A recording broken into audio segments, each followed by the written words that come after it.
Hello everyone, welcome back to my another video. চলে আসলাম তোমাদের সাথে আজকে আমি ইফতারে কী খেয়েছি তার একটি ছোট্ট ব্লগ নিয়ে। তো আজকে ইফতারে একদমই সিম্পল ছিল আমাদের ঘরে। তো ডেলি তো আর ভাজা ভাজি খেতে ভালো লাগে না, ঠিক না? মাঝে মাঝে ইচ্ছে হতো করে একদম সিম্পল কোনো ইফতার করতে। তো আজকে একদমই সিম্পল ইফতার নিয়ে বসে গিয়েছিলাম। তো ছিল নুডলস, সাথে ছিল এটা চিকেন ফ্রাই, আর ছিল আনারস ফল হিসেবে। খেজুর তো অ্যাজ ইউজুয়াল সবার বাসায় থাকে। আর সাথে ছিল এখানে শরবত, যেটা ছিল ম্যাঙ্গো ফ্লেভারের। আমার কাছে ম্যাঙ্গো ফ্লেভারের ট্যাংটা বেশি ভালো লাগে। তারপর চিকেনটা কিন্তু আজকে অনেক বেশি ভালো হয়েছে, যেটা আমার আম্মু করেছে। আমার কাছে চিকেন উইংস খেতে অনেক বেশি ভালো লাগে।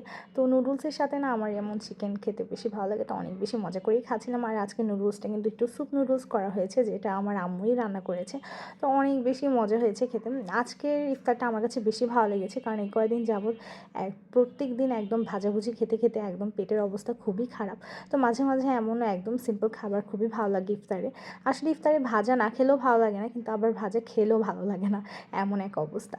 So yeah, that was it for today.